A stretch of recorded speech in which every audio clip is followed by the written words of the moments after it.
Atau kamu malah ingin menyalahkan Allah yang menjadikan semangka itu putih?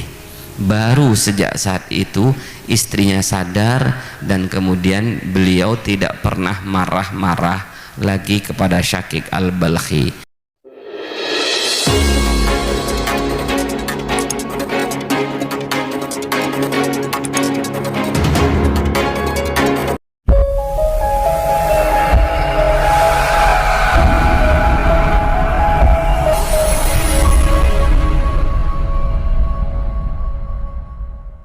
Pangkat kewalian itu salah satunya adalah ditutupi oleh Allah dengan muring-muringnya istri.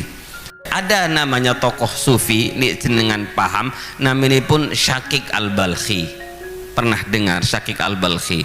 Kalau belum pernah silakan browsing, daripada golek kitab kan lami jenengan niku. Syakik al-Balkhi. Tapi di ceritanya nggak ada niki di bah Google, nggak ada, karena ada di kitab. Syakik al-Balkhi niki adalah orang kekasihnya Allah, ditutupi oleh Allah. Kazaifid dawahirnya adalah istrinya yang betul-betul sangat amat cerewet, sering marah.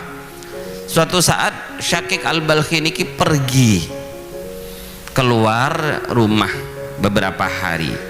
Pulang piyambakipun niku pingin menyenangkan hati istrinya.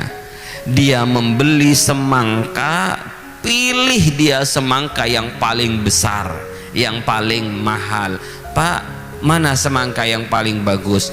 Menurut kula niki Pak, nggih pinten niku sak minten nggih kula bayar. Singkat cerita, pulanglah Syekh Syakik al-Balkhi dengan semangka yang besar, yang mahal, sebagai hadiah untuk istrinya, oleh-oleh untuk istrinya. Jadi mas-mas kalau pergi sampai 1 hari itu jangan lupa bawa oleh-oleh biar tersenyum.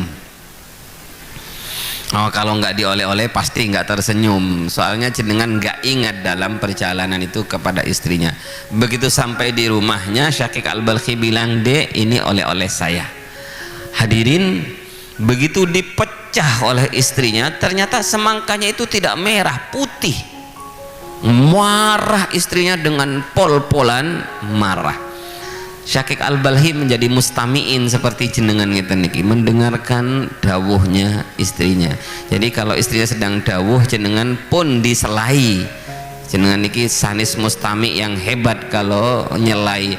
Nggak ada pengajian itu interupsi. Interupsi itu hanya diskusi.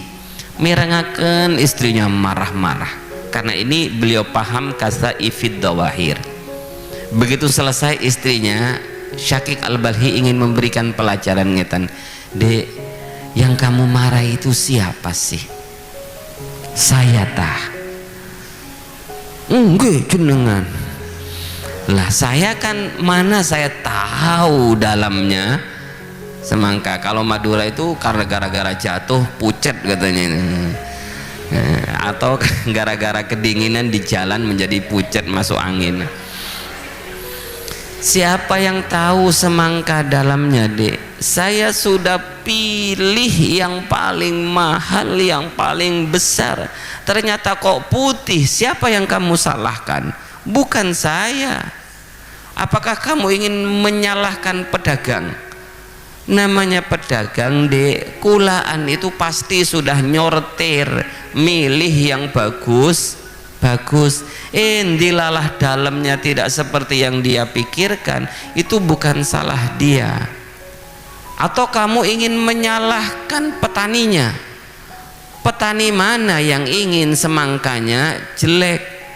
Pasti namanya petani ingin ngerawat semua hasil taniannya itu dengan baik agar hasilnya bagus." "Atau kamu malah ingin menyalahkan Allah yang menjadikan semangka itu putih?" Baru sejak saat itu istrinya sadar dan kemudian beliau tidak pernah marah-marah lagi kepada Syakik al-Balkhi. Kulo maksudkan bahwa kadang-kadang Allah menutupi kekasih-kekasihnya Allah itu dengan salah satunya perbuatan-perbuatan yang tampak kelihatan mata. dan itu adalah menutupi kewalian para wali. Para rawuh ingkang sangat kula mulyakaken, banyak sekali contoh wali-wali yang hebat, tapi kadang-kadang godaannya nggih bunyainipun, godaanipun nggih istrinipun. Tapi itu sebenarnya bukan godaan, cara Allah memuliakan wali-walinya Allah, menutupi wali-walinya Allah.